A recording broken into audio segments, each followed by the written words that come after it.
Okay, so now we're looking at volume 5, or what he has numbered as 4 of his collection, which is the cameo issue, well, the late 1950s up through the centennial issue. So the first highlight on this page is a Seaway invert. Look at that. Not perfect, has a very small fault, but one of the nicer examples of this stamp. I mean, most of them have small faults. There are very few actual pristine examples of that stamp. And he's got one there, and it's got a certificate. So that's the very first stamp. Then we get into the last of the commemoratives, the cameo issue, which has all the varieties, all the coils, all the strips. There's a nice fold-over error there.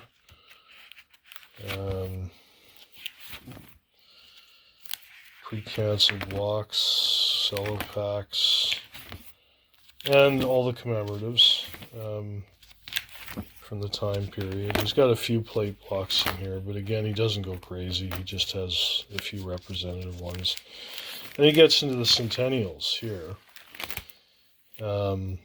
And he's got the pre-cancel warning strips.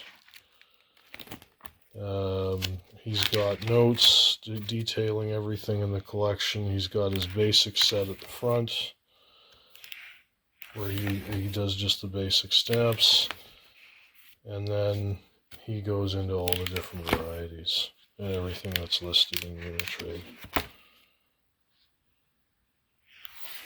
And he's got everything annotated with little tickets.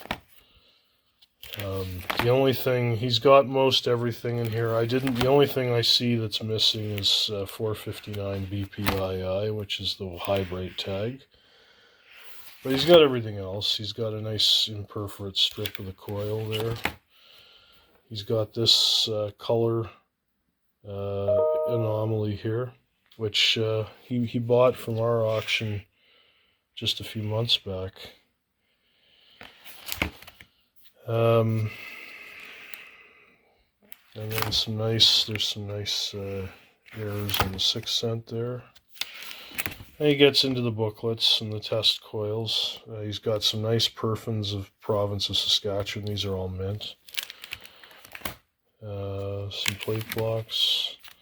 A really interesting item here is the April Fool's postal joke stamp that was issued during one of the postal strikes of a 9 cent bogus value. I've never seen that before, but I imagine all centennial specialists would go crazy over that one.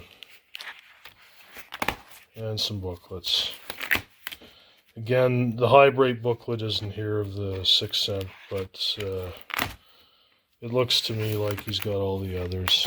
All the other booklet stamps. Then he's got some more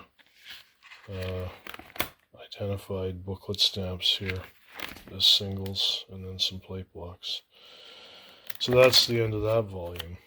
He's got a separate volume with other centennial booklets as well, and he has another volume for his Wilding plate blocks, which I'll get to later. But that's the end of the fifth book. And now we'll move on to volume 6.